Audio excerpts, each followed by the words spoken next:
Moving on to the next subject, ladies and gentlemen, South by Southwest happened this week, or is happening, question mark, something like that. Here's everything you need to know / missed, because there's been some interesting stuff and some surprises that I think. So number one, starting it up, Casey Neistat made a documentary, told nobody, but he's been working on it for a bunch of years, and they premiered it last night at South by Southwest. Here's what it's about. It's about David Dobrik, the world's most beloved YouTuber, until his downfall. The unraveling of the Dobrik mythos was a jarring reversal of fortune for a face emblematic of modern-day YouTube stardom, and Casey Neistat captured all of it. A prolific vlogger himself, Neistat started making a movie about Dobrik in 2017, aiming to explore a unique form of 21st century stardom when Dobrik's story took a sudden dark turn. Neistat's movie went with it. His new documentary, quote, Under the Influence, that's what it's called, tracks the subject's rise and fall as a wake-up call of the dangers of unregulated fame that have come to define the social media era.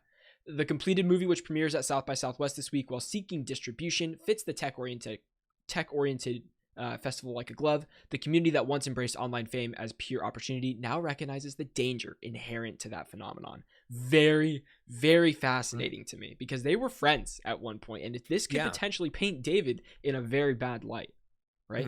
Absolutely. It's interesting because like we've seen the documentaries come from content creators. We saw Jeff, he came out with his version. Did you watch that? Like I watched a little bit of it. Yeah, pretty good. I think it's well done. Interesting because like him and David Dobrik, I feel like they're kind of in a way to kind of monetize drama. Oh, 100%. That seems like when it seems like Casey Neistat, it's interesting because we know he's a filmmaker. He's been for years. We've seen his content, and it's cool that now we finally get to see what the intentions are behind something, the same subject, but from a different kind of motivation, right? And so that's what's interesting about this. I mean, and this film's looking for distribution. That's why it premiered at South by Southwest. I'm sure someone will pick it up. It's big names attached to this, Yeah, it's like a Hulu type vibe, maybe. Amazon Prime, something like that. Yeah, it'll go right to streaming. It's not. I don't think it'll be any theater thing, but I'm super curious to watch this. I mean, I love Casey Neistat. Yeah, no, me too. I've always been an admirer of him. Yeah, so he's doing some good stuff. It's be interesting. Okay. Sorry, we also have some more stuff in South by Southwest. We got a lot to cover in this. There's a lot. Unbearable Weight of Massive Talent. One else that Vincent's been hyping up. Yeah. There was reviews are coming out and it's been positive. Yeah. Right. Nicolas Cage. You have it here. They call it Bromcom. Yeah. Nice. You have here another key reason the movie works is the chemistry between Nicolas Cage and Pedro Pascal. And then you have a review here as well. Want to get into it? Yeah, they just dropped. They said a crackling harmony between two dramatic actors who can also do comedy riffing wildly. And IndieWire gives it an A-, which is crazy. That's great. Yeah, we've seen the trailers, and I think they dropped a new one, and they definitely get more into the story on like Nicolas Cage is helping out the government in an interesting way. Yeah, I don't know if I get it, the whole premise entirely, but I'm just excited to watch it. The cast looks like so much fun, and everybody looks like they're having a great time. Yeah, take it from me. I feel like it seemed at first that it was going to be corny, but after watching this newer trailer and hearing the reviews, I feel like this is going to be a gem of a comic. Yeah, I think so too. I think it'll be great. And then lastly, we have here The Lost City, which apparently got some good reviews too, starring Daniel Radcliffe, Sandra Bullock, Brad Pitt, and Channing Tatum.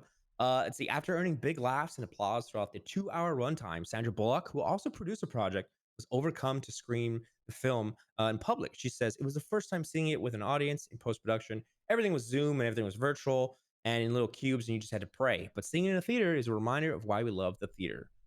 Great to hear. Let's go. I love that. Ryder, what do you know about this movie? I don't know anything about it. I've seen only one trailer, and I think it was fantastic because it's almost kind of like a fourth wall break meta where the action star is writing a writer is making like an adventure book, but then she gets caught in the adventure of kind of the story that she's doing, and she's with Channing Tatum. That's fun. Yeah, and so it's kind of a romance, but I don't think it's forced. And then Brad Pitt's just thrown in there for Willie. Sure. Yeah, I don't even know. He's just in it.